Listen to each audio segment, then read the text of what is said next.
Hi, my name's Mitchell Tomlinson and I killed my best friend. Callum James Whitelaw, my best friend, my passenger, my fatality, my statistic.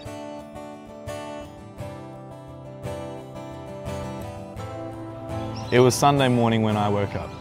I was in hospital. I had no idea why I was there. I do not remember the crash itself, and I don't remember the several weeks following the crash. Some may say that this is a good thing, not being able to remember the last moments of my best friend's life.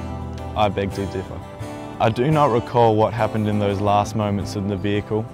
I do know that I was speeding.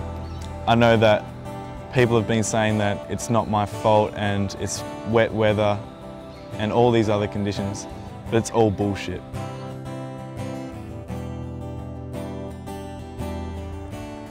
There were many stages of grieving after my accident.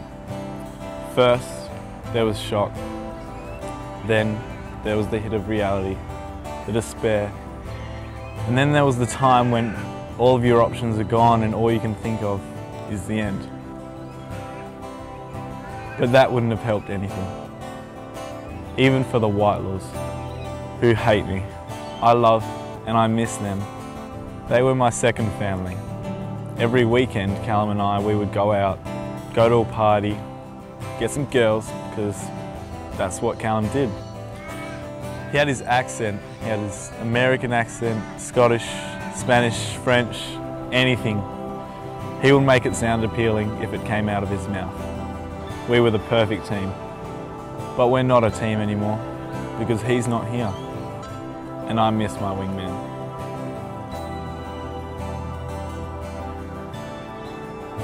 A few weeks before the accident, I remember I had bragged about how on the weekend I had sped.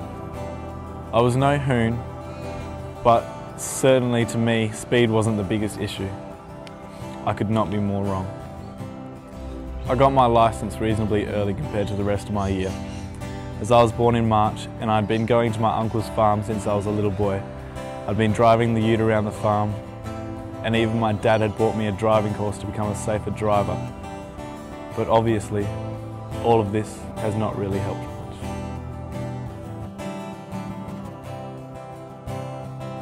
The decision I made on August 14th at 2 AM in the morning to drive 2 hours past my curfew to speed was the worst decision of my life.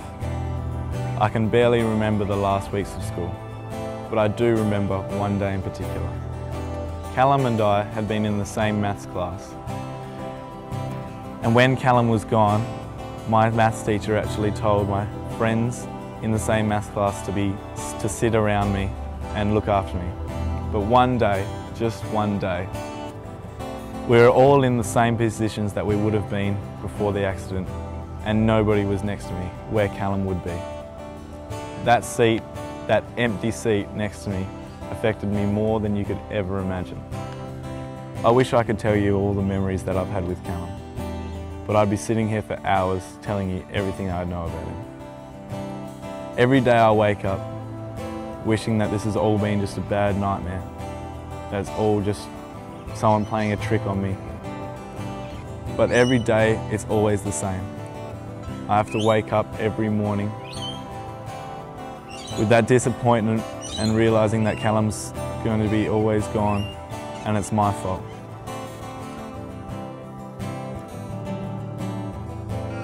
Court was hard, but not only was it hard, but I think it cost around $10,000 for my dad to get me a lawyer.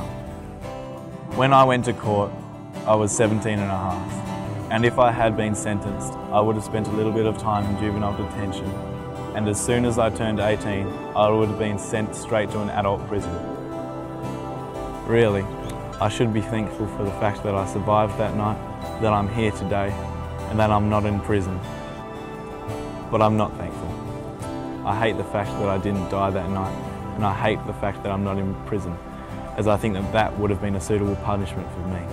Instead, I'm here today, desperately hoping that Callum's death is not in vain. So what I ask of you, no, what I beg of you is to drive safe, obey the laws as they're there for a reason, And I pray that nothing like this, what has happened to me, happens to you.